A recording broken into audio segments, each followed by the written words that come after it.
Welcome to the NBA First Round Preview Pod. I'm Jason Gilbo. With me is Brent Hyden. We didn't come up with a catchy title for our playoff preview pod, so that's just what it's called.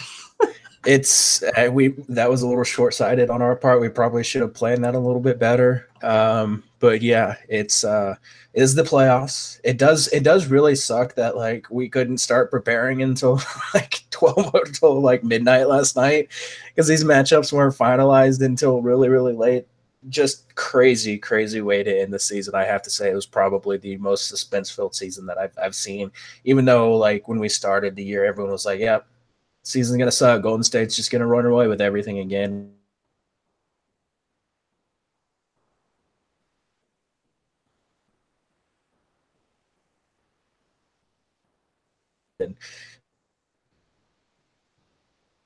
And Jason froze. He froze from the excitement. You froze a little bit, so I was waiting for you to pop back in. One of us froze from the excitement. Yes, we did. But we're back. Such a rocky start to the previews here, but but that's what you get. We haven't done NBA pods in a couple of weeks, so yeah, no, I forgot what it was like to record an NBA podcast. Running through each game or each series here. Let's start with the East. Raptors Wizards here first. Wizards, obviously a team that was kind of banged up for the most part this year, missed John Wall for most of it. Looked to be fully healthy here coming into the series. I kind of can expect a pretty competitive series here.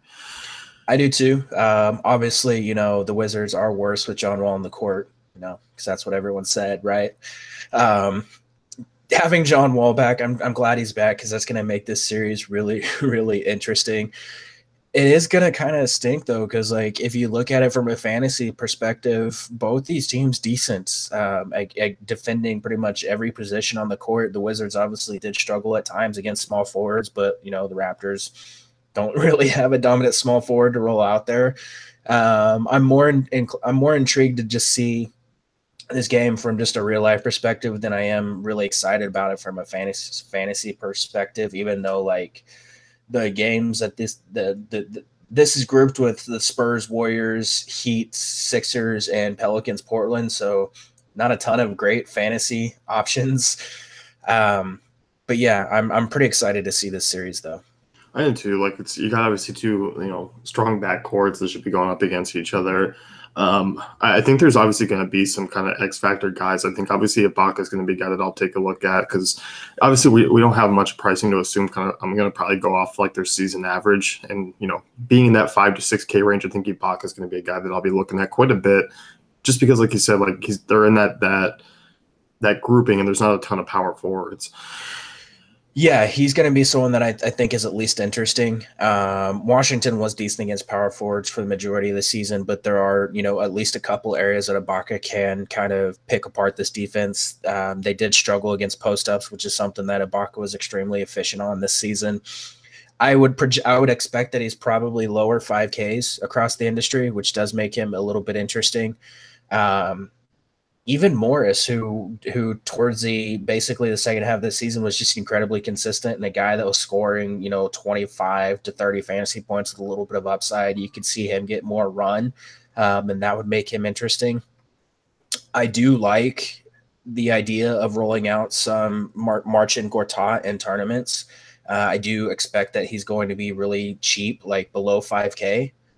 Which definitely makes him interesting as well. And he has good success against this Raptors team this season. Yeah, averaged nearly a double-double against them. The minutes were there in the 4 games. Averaged 30 minutes, 10 and 9 against them. Yeah, I'm definitely not going to mind it, just because Gortat is going to probably be a guy that you can toss into. Obviously, if you're going stars and scrubs or trying to pay up for a guy like Gortat's going to be there to kind of give you a little bit of value, especially on slates where there might not be, there may be a handful of times in these slates where there aren't a lot of great center options. Yeah, I don't expect there's going to be. Like I said, this is grouped with the Spurs and Warriors, so you're probably not looking at any centers from that. They're outside of Gasol, there really isn't a true center in that matchup. Miami, Philly, without Embiid, you might be looking at Whiteside, New Orleans, and Portland. There's some center potential in both those, but I think a 2-center lineup with the value Marcin Gortat could be a great way to go. Yep, definitely. Backcourt guys here. I mean, both these backcourts solid defensively. Like they're going to be playable, but I think I'm going to be looking at other directions. I think I want to pick on Washington's backcourt a little bit with DeMar DeRozan. DeRozan did kind of pick them apart in games this season. They like Washington is somewhat decent in the mid range, but I think it's a spot where DeRozan's going to go extremely overlooked, and he's probably going to fall in like that 75 to 77 range. And I think he's going to be an excellent option. But outside of that, like I'm not really looking to get too much exposure to the backcourts here. Yeah, and like in the second half, Washington 24th in defensive efficiency against shooting guards. I don't know how much was that because Beal had to take on such a larger offensive role and or whatever it was, but they definitely did struggle in the second half a little bit. Yeah, they did. So, anyone else want to talk about from this one? No, not really. Like it depends on what's going to happen with the pricing. Like if they do lower the minimum salary and you get like the Norman Powells or the God, I can't even think of it. It's been so long since we recorded a pod. I can't even think of the other guy, the other small forward for the Raptors. God, what's his name? It's OG. Yeah, OG Anunoby. There we go. Not a guy with a ton of fantasy upside, but like if they do lower the minimum salary and these guys are dirt cheap, you can use them to fill in like some studs. Yeah, I mean, what about like the Toronto bench? Obviously, we saw play very solid. Like, I don't know how much if we get like the Toronto team that plugs like Lowry and DeRozan back in for 38, 39 minutes a game, or if we're going to get more of a balanced approach here with minutes. I think we're going to get like 39, 40 minutes of the other guys, and you're going to see less of the bench guys. But the bench is one of their biggest strengths. So like if Lowry is the typical playoff Lowry and these guys start to struggle, you might see some more run. But going into at least the first game, I would expect that they ride the starters pretty heavily. Yeah, me too. Who do you got in this one? Toronto. Yeah, me too. I think Toronto in 6 here. I think it's probably going to be 5, but yeah, I definitely think it's Toronto. Celtics Bucks next one here. I'm not too happy about this. This is going to be a brutal matchup here for Boston. We were talking a little bit before. Obviously, Giannis has just destroyed Boston this year. I think he's going to be a pretty big focal point as far as building lineups around. He's definitely going to be for me, and I think he's going to be extremely underowned because in this set of games you have Milwaukee, Boston, Indiana, Cleveland, Utah, OKC, and Minnesota, Houston. So you're going to have LeBron, Russ, and Harden all there, and everyone's probably going to overlook Giannis. And I think that's a huge mistake. Giannis has destroyed the Celtics this season. They have no answer. They have absolutely no answer for him. So I love him. I love him in the spot. Whatever his price is going to be, I think he's going to be the cheaper of the options. Like if he's going to be in the low 10Ks, I think he's pretty much a lock for my lineups. Yeah, I do. And I'm not even going to mind some of the other options here. Middleton was okay against Boston, but they're a team that obviously with kind of a lack of guard defense, I think Bledsoe and Middleton are going to be in better spots than what it says on paper if you're looking at the whole year. I think Bledsoe is going to be interesting. I'll have a little bit more interest in him over Middleton. Yeah. The biggest issue that I have is if Bledsoe's doing kind of what Bledsoe has done at times and just kind of disappears on the court, they don't have to keep using him. They have Brogdon back, and Brogdon proved to be a pretty solid offensive and defensive weapon last season. So I would have a little concern with Bledsoe. Maybe more, I would use him more in tournaments than in cash games, just because they don't have to rely on him heavily. Yeah, definitely going to be a GPP guy because other side of this one, obviously with Rozier here, even though it's a tough matchup, like they're going to have to lean on these guys. Like Rozier's going to be a guy like, if this was regular season, I'd be off of a matchup like this, but he's a guy who's obviously shown to produce the high usage with the names, that are out off the court. I like him a ton here. Like if there's any shot of Boston moving on, it's going to be from guys like Horford and Tatum and Rozier. Yeah, Scary Terry is someone that I'm going to have a decent amount of interest in, and as you mentioned, it is a little bit of a tough matchup. But he was solid against the Bucks this season. Without looking at it, I believe off the top of my head, he averaged basically like a fantasy point per minute against them. And if you're going to get him, he's probably going to be right around the 7K mark. You're going to get him 38, 40 minutes a night. That's a pretty solid option there. And I don't want to skip over like Jabari Parker.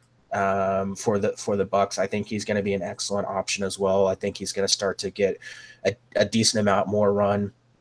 And this Boston team did struggle at times against post ups, so he's someone that I would have some interest in too. But yeah, I think Rozier, excellent option, pretty much in all formats each night. Yep. Jaylen Brown, Jason Tatum, like these are guys that are going to be viable here. I think Tatum's going to be the guy to have a little bit more interest in. I think Brown's going to be a guy that they have to use obviously heavily more defensively and kind of trying to take away guys. Yeah, and that concerns me if he's going to be exerting a lot of effort on the defensive end of things. So I do like the Jason Tatum call a little bit more, especially against a Milwaukee team that really struggled to defend transition. They were one of the worst transition defenses in the NBA last season or this season. Tatum, 20% of his possessions come in transition. He's incredibly efficient, makes him an excellent option. And then obviously with Milwaukee's inability to kind of clean out the glass, that's going to help Tatum's rebounding upside a little bit too. So I like him. He's probably, again, going to fall in the mid 5Ks, maybe 6K on FanDuel. Going to be a great mid-range option. Yep. Front court here, I mean, we saw Al Horford, really kind of struggle in the second half, didn't get things going. I don't know what to really expect from him here. It's not a bad spot. This is a guy who can produce, kind of across all categories. Because there might be a lack of center options, I think he'll be viable some nights. I think he will as well, and it's a matchup that he's done pretty well in.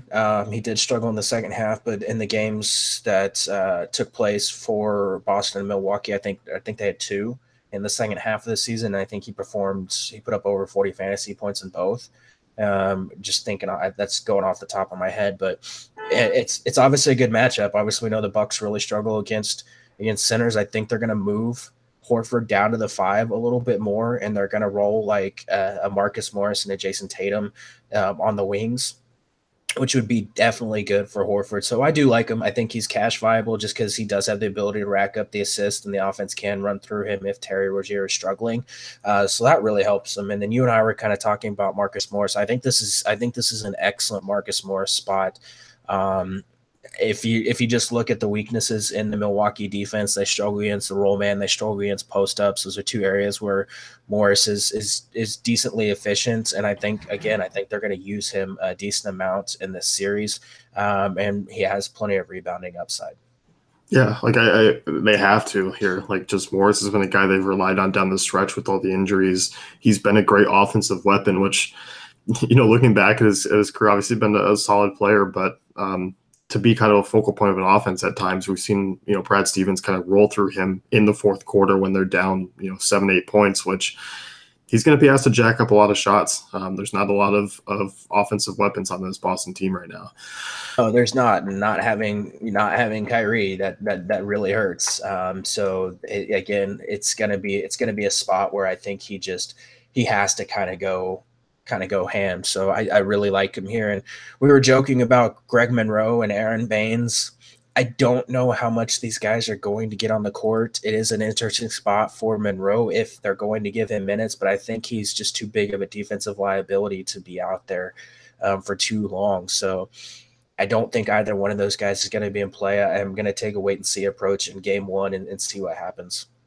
Yeah, I am too, because I agree with you. I think, if these games are going to be staying close, Monroe isn't going to see a ton of time. But if Boston's going to end up having to kind of play from behind a little bit here and they find themselves down to like 10 or 15 at times, like I think you'll see Monroe on the court a little bit more. So that's just kind of how it dictates for me if we're going to see Monroe or not. Yeah, exactly. And with Baines, they're probably going to start him. But I just don't know. I don't know how many minutes he's going to get. I don't think he sees more than 20 minutes a night. Especially with Boston, I think they're going to have to go with Horford at the 5. So that's gonna hurt Baines' ability to be on the court. Yep. Anyone else from this one? No. Who do you got? I'm going Milwaukee in 6. I got the same. That's the realistic fan in me. Sixers Heat, next one here. It's a little bit of a bummer. No Embiid in this one. Likely no Embiid. Would be great battle here against Whiteside. Yeah, at least for game one, we're pretty much, it's basically they're not expecting Embiid to play. We'll have to wait and see the rest of these games. I really hope he can get on the court because obviously we had the Whiteside and Embiid beef the entire season, started in the preseason, and man, it would be great to get it like at least 3 or 4 games of these two battling each other in the playoffs. But a little disappointing that Embiid had to go and get hurt. Yeah, yeah. At least he's donning that mask pretty well. Yeah, he is. So, but let's look at the Philly side here. Obviously with Embiid, we've seen Ben Simmons, play really well. No surprise there. He's a guy who's played decent against Miami this year, 15, 8, and 7 on average with a combined 3.3 blocks and steals. Simmons is obviously going to be a guy who's going to be very solid, especially when Embiid does sit. Yeah, averaged like 1.41 fantasy points per minute without Embiid on the floor. His usage, which was kind of surprising because he was like 4th or 5th on the team in usage behind Redick and a couple other guys, but just his ability to rack up peripherals. He obviously has the assist and rebounds, blocks and steals upside, as you mentioned. It's going to make him just a safe play, even in a not so great matchup. I think he's going to be one of the guys that I'm going to be looking at heavily, especially in cash games, just because he has a really, really solid floor. Yeah, and tell me if this rings a bell. JJ Redick, if he's cheap enough, you can use him. that does, and going into Saturday, I think Saturday was when I did the cheat sheets. He was actually leading the team in usage without Embiid on the floor through the second half of the season. So he's a guy. I do think you're gonna want to get some exposure to if he's cheap. Like I imagine on FanDuel he'll be below 5K. I imagine on DraftKings he'll be like 51, 5,200, and he's going to have multi-position eligibility. So I think they're going to ride him a little bit heavier in this series. As far as the other guys here, like I think they're going to be more GPP targets for me, like the Robert Covingtons and Dario Saric's. Like Dario Saric had some decent games against Miami this year, averaged 19 and 8. I think he's going to be kind of an overlooked factor of this Philly team just because he didn't do a ton in the second half, like fantasy wise. Yeah, struggled down the stretch without Embiid on the floor. I wonder if they just kind of were like, hey, just kind of chill a little bit. We need you for the playoffs. Miami over the last 10 games gave up 47.2 rebounds per game. This is a spot where you mentioned Saric has been outstanding against Miami this season, and most of those, I think all but one of those games took place without Embiid. And generally speaking, Saric is a guy that we want to target without Embiid on the floor. I think Philly, if Whiteside is giving them trouble down low, I think Philly's going to try to slide Sarge down to the 5 and get Whiteside off the floor, which could be a pretty solid strategy. So I love Sarge in the spot. I think he's cash viable. Covington. I mean, are you doing anything with him this round? GPPs, but it's not a spot where I really want to attack Miami tonight or in this series at all. No, it's not a spot that I'm looking either. He's definitely a deeper play. It's kind of it from Philly. I would keep an eye on Markelle Fultz and see what they're going to do. I don't know that he's going to be someone that we can target in game one, depending on what his price is. But they are wanting to get some minutes with Simmons and Fultz on the floor together. And if they start to roll that lineup out there, he could be an interesting value option if he's cheap enough. Yep. Heat side of things here. Honestly, I think the last 2 weeks of pods that we did, we had like 3 Miami and Philly games. It feels that way. I think we did. So it's funny that we're going back here. Let's start with Whiteside. Like you mentioned, the potential. There's always potential for him to getting played off the floor. A guy who didn't log a ton of minutes on a game, per game standpoint this year, but not bad numbers against Philly this year. In 15 and 9, had 2.8 blocks per game. I don't mind him, especially if he's going to be in that mid-6 range, if that's going to be the case again. I have a feeling he's going to be priced out of consideration for me. I think if he goes if he's in like the mid to high 7s, which he probably will be on FanDuel, it's going to be someone that I'm not going to be looking at. But I think he's always worth tournament consideration just because he does manage to put up decent fantasy production when he's on the court. But if Philly really wants to attack Miami, then they're going to try to play him off the floor, which is a strategy that some teams have executed with success against this Miami team. This Miami team, I don't like, obviously the slates are going to dictate a little bit, but I'm not going to have a ton of interest in like the Dragics or Richardsons here. it's just not that appealing of spots. I think Richardson might be the option that maybe I'll go with out of that group just because Philly has been a little bit weaker against small forwards. But not exciting spots here.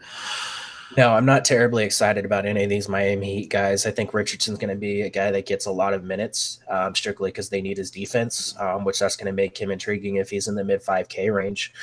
Outside of that, though, like they might roll out Wade for more minutes, which would make him interesting if he's cheap. But other than that, like I'm not terribly intrigued by any of these guys. I do think that if we see Whiteside getting played off the floor, we could target the James Johnsons and Kelly Olynyk's a little bit. I'd probably lean towards James Johnson. Yeah, I do too. And both those guys have shown incredible upside. Like, it's definitely a wait and see approach. But if you're looking to jump the gun a little bit, I think those are excellent GPP options early on. Yeah, if you're waiting, like if you want to get like jump on board before anybody else does in tournaments for that first game, I think looking at those guys would be a good strategy. Yep. Anyone else? Nah. Who do you got in this one? I'm going to go Philly and 7. Ooh, man, I got Philly claiming them out early. Philly and 5. Ooh. So, Cavs Pacers, next one here. I think this is going to be a little bit more exciting than what people think. I think people are kind of like, I just saw it called the NBA TV series, and I think it's going to be a pretty entertaining series here. We get an entire series of Lance Stevenson versus LeBron James. Like, how can you not be entertained by that? Yeah, and we get this Cavs horrible defense still. It's not changing. No, it's not changing at all. Like LeBron might actually play defense, but that's about it. Yeah. Let's start with the Cavs side here. LeBron's good, he'll be playable. Is he good? Is he good at basketball? I've heard he's good at basketball. I've heard he's a decent basketball player. Yeah, he's good. He's played all 82 games, just carried his team to the playoffs. Is it Harden or LeBron MVP? Who do you got? Harden. Man, I don't know. I think I've been turning my head like a little bit more down the stretch here with LeBron. It's Harden by a mile still for me. Man, by a mile. This Cavs team would be so bad. I mean, sure, that's part of it, but like Houston probably wouldn't be where they were without Harden. So no, that's true, but there's still I think would be better than the Cavs. Probably, but I think all around game, like even Harden's defense has been decent this season, and LeBron hasn't. That's true, very true. With Cavs, obviously LeBron's going to be a guy that I don't mind playing here in this spot. Obviously, I think we're going to be a little bit more prone to using Giannis on those nights that they're together. Yeah, I mean they're going to be together for the entire first round, depending on how long these games go. It's still Giannis for me, but I think LeBron is definitely a fine option, and it may come down to being able to fit both of them in your lineups, depending on how pricing shakes out. So if that would be an okay way to go as well. Yep, definitely. And when we look at like Kevin Love here, I think this is a decent spot for him. Definitely double potential. He's obviously going to be a guy that I'll have some interest in just because it is a somewhat thinner position. I love the spot for Kevin Love. Obviously, we know he's going to start, and they're going to move him down to the 5 in this against this Pacers team. Pacers struggled against centers all season long. They've also struggled against spot-up shooters. They've struggled to defend in the post. And Love can kind of abuse them in both spots. He can step out on the perimeter and hit from 3, but he can also post players up and get to the basket that way. So I think it's an excellent spot for Kevin Love here. And he's a guy, even in cash games, like I would have a decent amount of interest in, and I expect he's going to be in the mid 7Ks, and minutes aren't going to be a concern for him here. No. As far as the rest of the Cavs go, like it's kind of a tricky situation as far as like minutes and how they're going to actually round out. I don't have any interest in anyone. Like maybe George Hill if he's like the 4K 4,200, but that'd be about it. Yeah, like the Larry Nance's and Jordan Clarkson's, like I think there's still going to be other viable options in their price range that you can use instead for a little bit more safety. Yeah, I agree. So, and it is a wait and see approach. If we do start to see the Cavs roll out one or another based off a matchup, then go ahead.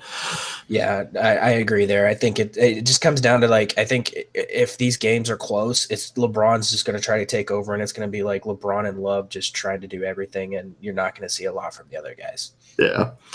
As far as Indiana goes here, definitely have some interest in quite a few guys. Like I think there's potential for about 5 or 6 to have some really good series here. There's a lot of potential for Victor Oladipo to have a huge series here.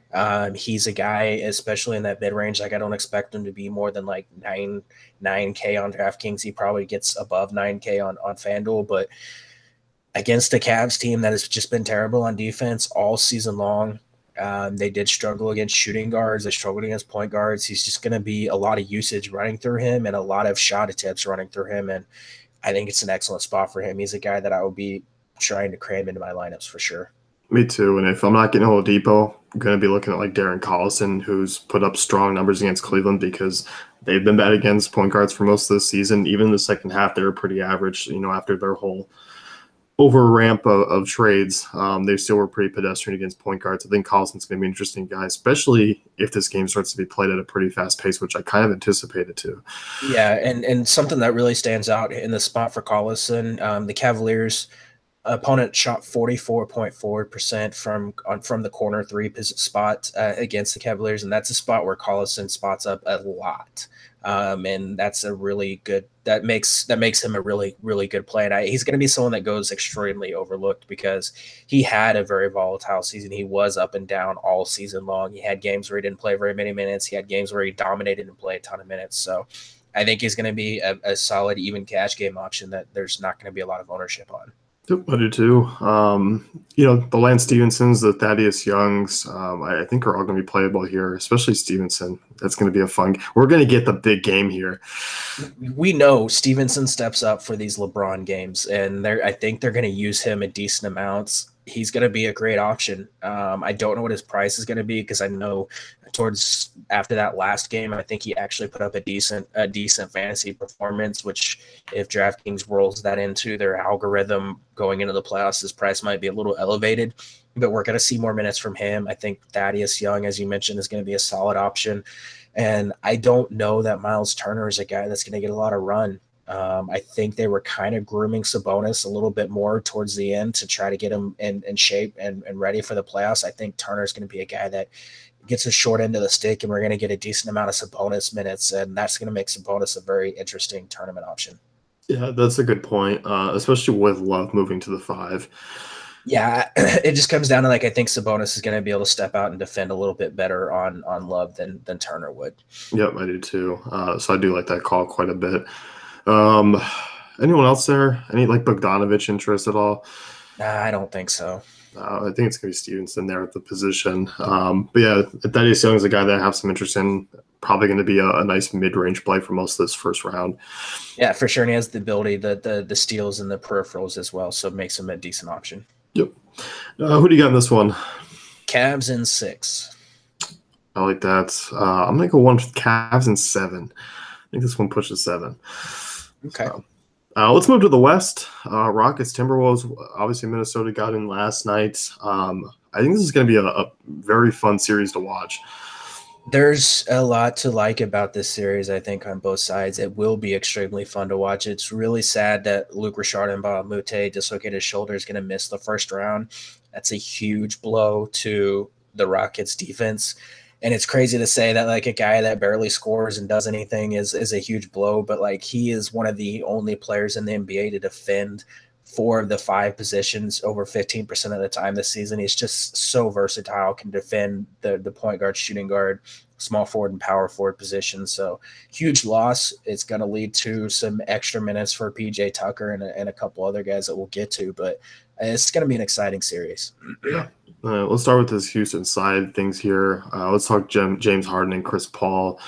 Harden didn't have his best shooting, against Minnesota this year. Under 40%, but obviously still put up 27, 3, and 10 on average. He's going to get his here, no matter how poorly he shoots. Yeah, his production is gonna be there. Obviously, he does have a tough defensive matchup because he is going to end up with Jimmy Butler trying to guard him for the majority of the games. does make it a little bit more difficult. That being said, it's James Harden. He's matchup proof, and you're going to get over 40 minutes of James Harden night. So it's really tough to overlook that, and especially in cash games. But again, they're going to be on a slate where you have Westbrook and you have LeBron and you have Giannis all there too. Yeah. Chris Paul, though, I think is interesting here. Like, average 16, 8, and 8 against Minnesota this season. Obviously, Minnesota, I've been more prone to attacking with point guards than I have shooting guards against them. Definitely have some interest here in Paul. And I don't know if people will overlook him just because Paul hasn't been a real focal fantasy option this season. But it would be kind of interesting if he does come in a little bit lower owned. Yeah, I have a decent amount of interest in him too, especially if we're going to get him, I assume probably right around like the 8K range. And again, he's going to be a guy who's going to play probably 40 plus minutes a night. He's going to have the ability to rack up some steals just because he's going to be defending like Jeff Teague. And these Timberwolves have struggled against spot up shooters, and that's something Chris Paul has kind of honed his game a little bit, and he is a decent spot up shooter. So I think he's the guy that I'm gonna use the most to get exposure to this Houston side. Other guys here, secondary options. I think we talked Clint Capella. He's also another guy who played pretty well against Minnesota this year, averaged a double-double. I worry about him a little bit here. Like, he's a guy who can get pulled off the court. He is, but Minnesota's going to stay big with Cat. So, like, I don't necessarily see D'Antoni rolling like Nene out there to try to defend Cat. So, like, I think they're going to have to ride with Capella, especially with Luke with Mbah Mute off the floor. Like, they don't have anyone else they can really roll out there at the 5. So, I think he's a guy that you're going to have to consider, and he's going to come in probably the upper 6K range. Anyone else here? Like, I don't have a ton of interest in like Trevor Ariza really, or like any of the power forward fill-ins are just not going to be really great fantasy options. I have interest in Ariza just because he's going to be probably in the mid 4Ks and he's going to play a ton of minutes. Like they have to use him and PJ Tucker a lot. That they're going to need the length out there to defend. So that's going to lead to them both being guys that are going to play a ton of minutes. So like if you're getting 40 minutes of Trevor Ariza in the mid 4Ks, especially in cash games, it's an excellent spot. Anyone else from Houston? Nah. Minnesota side of things here. I'm definitely gonna like quite a few of these options. Let's talk Cat here first. If you're listening to various preview pods or other DFS, you're gonna hear the BVP history there for Towns against Houston. Yeah, Towns owns Houston. There we go. That's all it comes down to. Towns versus Houston is a thing. Just goes bananas against them. I think he had one bad game against them this season where he only had like mid 40s in fantasy points, but the dude just goes bonkers against Houston. Houston has struggled against centers for the majority of the season. They finished out the season about league average, but for the most part, for the majority of the season, they were about 20th in fantasy points allowed. Cat's going to get his yarn, and he's going to be a guy he will be like a staple in my lineups if I can afford him. Yep. Jimmy Butler, a guy, like if I'm not kind of going up to the top tier small forwards, like I think he's going to be an interesting guy, especially if he kind of stays in that 8-9 range. Obviously kind of where he was at towards the end of the year. Didn't have great games against Houston, but this is a spot where I kind of expect Butler to rise his game, and we see basically not what he did last night, but the potential of what he did last night. Biggest concern I have with Jimmy Butler, and it's what makes him tournaments only, is they're going to switch, like they're going to hide James Harden on Taj Gibson a lot. It's going to happen. Like James Harden is going to defend Taj Gibson, and they're going to throw Ariza or Tucker on Butler, and both those guys are excellent defenders, and that does concern me a little bit. But Butler has the ability to fill it up at other spots, so he would be tournaments only for me. I think there's safer options in cash games, and especially on the slate grouping. Like I would rather go Oladipo than Butler. Teague wasn't too bad against Houston this year. 18, 5, and 6 on average. All 4 games Chris Paul did play, so I'll have some interest in Teague. I think it's a decent spot for him. I really think he's going to be the X factor if Minnesota has a chance here. I completely agree. And it's a spot where, like, against a team in Houston that struggled to defend spot ups, I think you're going to see Teague spotting up a decent amount, coming off some pick and rolls and spotting up there. And even though Chris Paul is a good defender. Like there were times this season where point guards kind of picked him apart, and he's going to be cheap. Like I don't envision him being more than like 6,500. No, he's been like at that range in good spots all year long, basically. Yeah. So, I think the only starter that I probably won't have any interest in is probably going to be Andrew Wiggins here. Yeah, I'm just never going to be huge into Wiggins. If you want to get some tournament exposure, feel free. But I think I'm going to be looking elsewhere. Even someone like Taj Gibson, who, like I said, is going to have James Harden defending him. Harden actually defending power forwards is not bad. Like he has the body and like the strength to defend them, but you're going to get a lot of minutes out of Taj Gibson, and that makes him interesting depending on where his price falls. Yeah, no, assuming it'd be cheap, like you said, the minutes will be there. The minutes is going to be there for any Tibbs team. They're all going to be playing 38 plus minutes. Yeah, for sure. So, who do you got in that one? Rockets in 5. Like I'm gonna go Rockets in 6 there. Warriors Spurs next one. Could we get some drama unfold like WWE style where like Kawhi bust through the double doors coming out? It's gonna be interesting to see. Like I have this feeling that like the Spurs were just playing rope-a-dope all season long. And like such a pop move. And like Kawhi's gonna come out and just be outstanding. And if even if he doesn't, like the Spurs are just gonna be like, "Hey, y'all thought we sucked." No, and then they come out and like sweep the Warriors or something. Oh man, that'd be good. Let's start with the Warriors side of things here. Obviously, no Curry for the first round. That's been noted already. Everyone else healthy coming in here. Obviously, Kawhi would throw a wrench into things if anything did happen where he did play. But obviously, going to have some exposure to guys like Draymond. I think Draymond's maybe my most intriguing play of this one. Yeah, he's definitely interesting. And given where price comes in, like, and especially on this grouping, Draymond's going to be a solid option, I think, in the mid range. And even though it is the Spurs and, you hate taking players against him, his ability just to fill up the stat sheet, the blocks, steals, peripherals, assists, all that stuff is going to really, really help him. And then Kevin Durant, like, I don't think you can ignore him, even though, again, a tough defensive matchup against the Spurs. Usage probably going to be 35, 36%. You're going to get like 40 plus minutes of Kevin Durant. He has to be in consideration as someone that is a core option in your lineups. The rest of the guys, though, like I don't know if I have a ton of interest in them. Like you're going to see Iguodala get in there for a decent amount of minutes.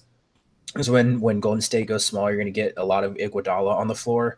If he comes in like right around the 4K, 4,200, he's going to be an interesting value option, I think, to consider. Yep.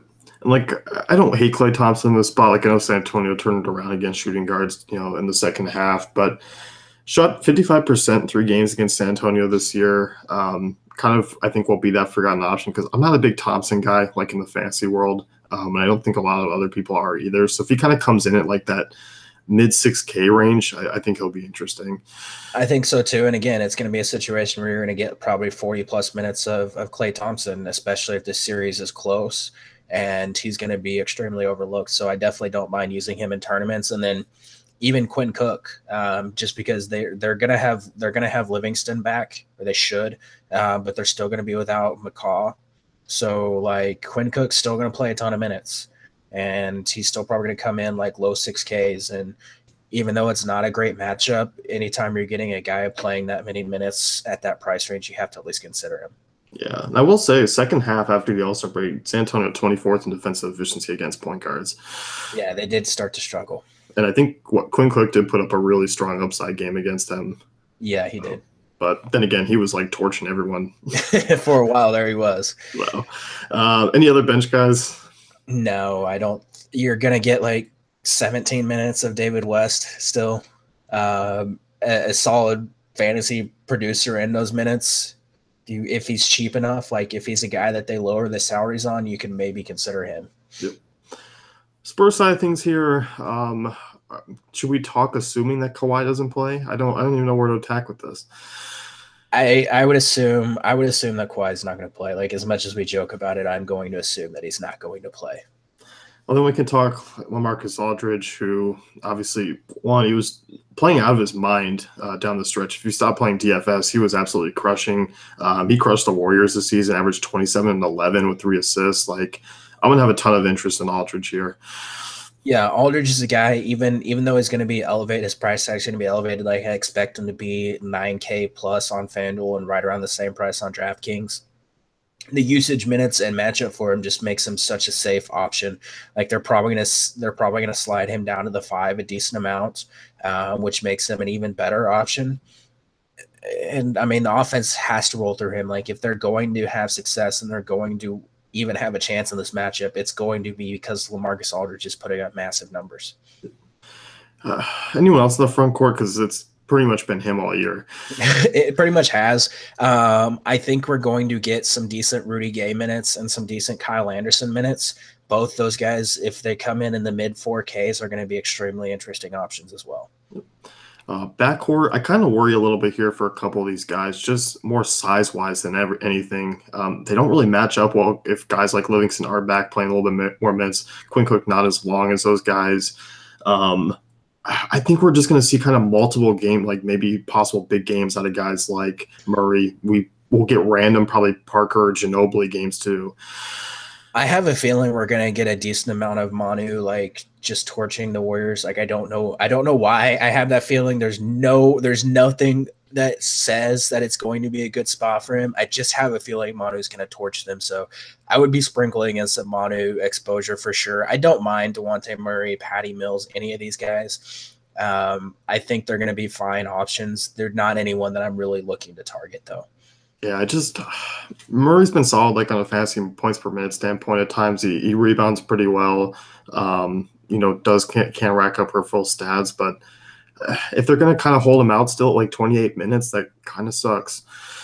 It really does, and I think they're going to use him a little bit more. But again, they have Tony Parker and they have Patty Mills that they can use as well. Yeah, that's my concern because I mean, size-wise, I think it is a better matchup for Murray. Yeah.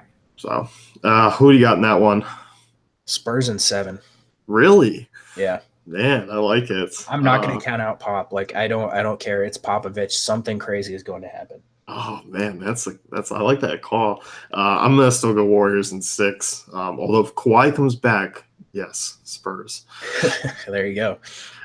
Blazers Pelicans, definitely going to be a fun one here. We get playoff Damian Lillard, which I know you were excited for. I am as well.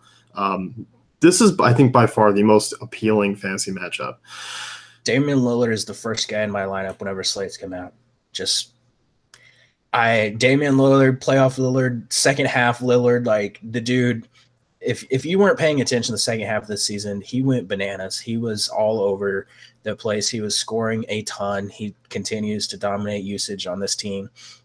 And against the Pelicans, who struggled against point guards for the majority of the season, they struggled to defend the pick and roll.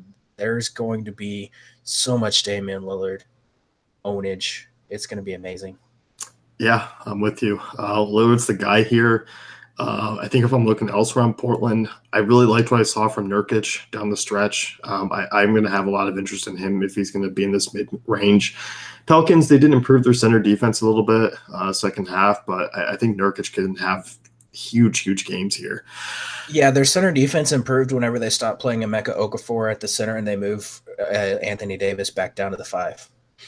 That makes sense. That's pretty much it. Like as soon as Davis started defending 5s again, like their center defense improved. That being said, there's still a decent amount of rebounds to go around, and Nurkic they're going to have to use him. Like they don't have a choice. Like you have to use him, and if you have any hope of getting in the paint and attacking the rim, you're going to see Nurkic stepping out on the perimeter a little bit more and kind of operating in the pick and roll out there. They did it against Utah last night. I expect them to do the same thing against the Pelicans.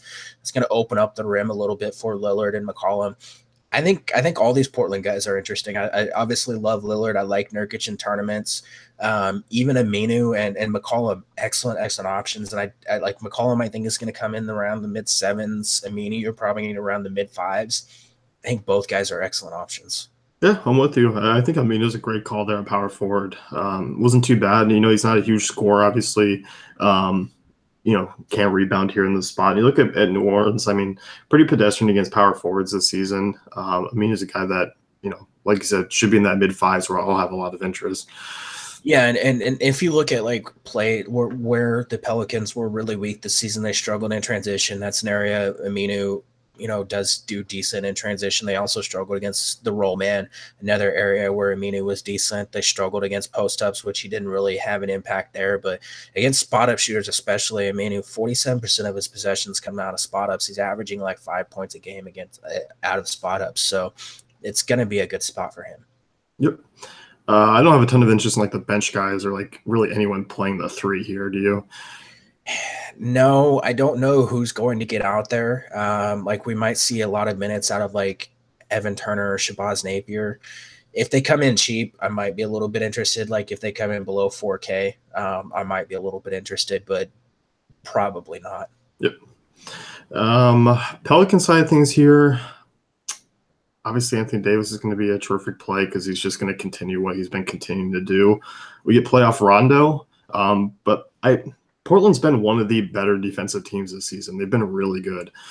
They have. I will say towards the end of the season, they did start to struggle against the pick and roll. Rondo, 36% frequency, not incredibly efficient, but still operating in the pick and roll a decent amount. So is Jrue Holiday. Both those guys, I think, are excellent options. I love the idea of playoff Rondo. You're going to get him playing a ton of minutes. He has the ability to just stuff the stat sheet, so it gives him a safe floor even in a tough matchup. Yep. Yeah, I mean, it's going to be the big three here for the Pelicans. Like, I don't mind Rondo. I don't mind Jrue Holiday. Obviously, Davis. Are you buying Mirotic coming to life a little bit here down the stretch? I am. Unfortunately, it came from him shaving his beard. So kind of the beard power thing goes out the window there. But I am buying into it. He's going to play a decent amount of minutes.